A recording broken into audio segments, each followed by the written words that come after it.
নমস্কার। ভালো আছেন তো? দেখুন, এইবারে সরস্বতী পুজো আসছে।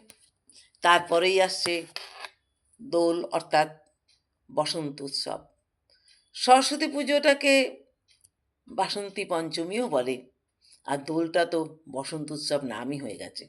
অর্থাৎ সরস্বতী পুজো থেকেই বসন্ত এসে গেল। বসন্তের ছোঁয়া আমাদের মনকে রঙিন করে দিল। বসন্তের রং হচ্ছে হলুদ। আমরা ছোটবেলাতেও কিন্তু সরস্বতী পুজোর সময় হলুদ শাড়ি পরে অঞ্জলি দেয়া, হলুদ শাড়ি পরে ঘোরা এটা ছিল এবং মাঝে একটু হয়তো কমেছিল, কিন্তু এখন বর্তমানে এই টেন্সটা আবার খুব বেড়েছে। শুধু মেয়েদের মধ্যে নয়, ছেলেরাও বাসন্তী রঙের পাঞ্জাবি পরছে। মেয়েরা তো পরছেই, কোনো প্রশ্নই নয়। এবং দেখা যাচ্ছে যে সমস্ত এলাকায় নন বেঙ্গলীয় বাঙালিদের সঙ্গে বেশি মিশে আছে, তারাও কিন্তু বেশ আনন্দের সঙ্গে হলুদ জামাকাপড় পরেই সরস্বতীর সময় আসছে। এবং বসন্ত উৎসবে তো হলুদের উৎসবই। হলুদ রঙের শাড়ি, হলুদ রঙের উম ফুল বা যেটা এ বসন্ত উৎসবের জন্মস্থান যে শান্তিনিকেতন, সেখানে তো প্রচুর পলাশ, শিমুল এ সমস্ত পাওয়া যায়। সেইজন্য সেখানে সবাই পলাশের মালা, গলায় পলাশের মালা, খোঁপায়, হাতে সব পলাশ দিয়ে সাজে। আর কলকাতায় যেখানে বা আমরা যেসব জায়গা থেকে, এখানে পলাশ পাওয়া যায় না। কিন্তু অন্য ফুল, হলুদ ফুল, বড়, বড় হলুদ রঙের জারবেলা দিয়ে বসন্ত উৎসবের সময় লোকে সাজে এবং বসন্ত উৎসব খুব আনন্দের সঙ্গে পালন করা হয়।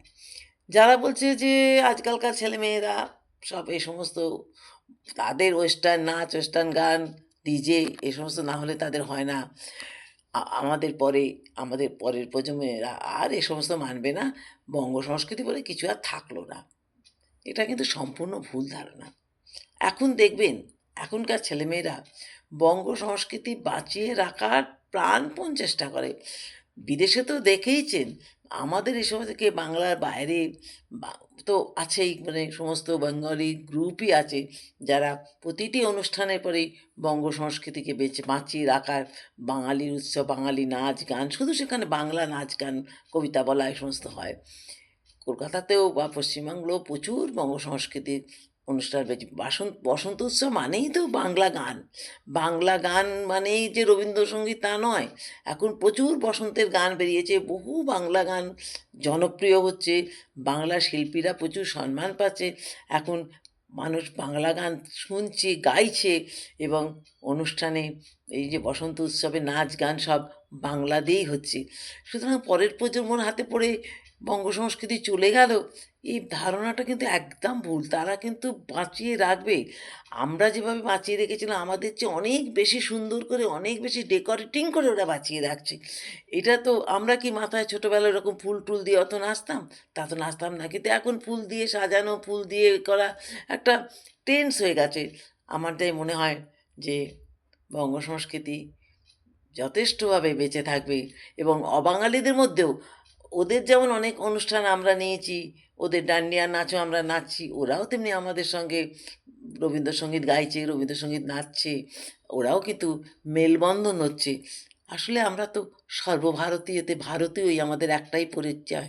সুতরাং এ দেশের উৎসব ও দেশে যাচ্ছে, এদেশের কালচার ও দেশে যাচ্ছে। এটা তো ভালো জিনিস এবং সেটা করছে কারা? আমাদের পরের প্রজন্মরাই। ওদের অনেক ভালোবাসা, অনেক শুভেচ্ছা। আমরা ওরাই আমাদের বাঁচিয়ে রাখবে, আমাদের প্রজন্ম, পরের প্রজন্মকে।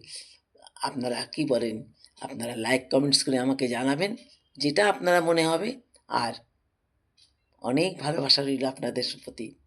ভালো থাকবেন, পাশে থাকবেন। আজকের মতন আসি। নমস্কার।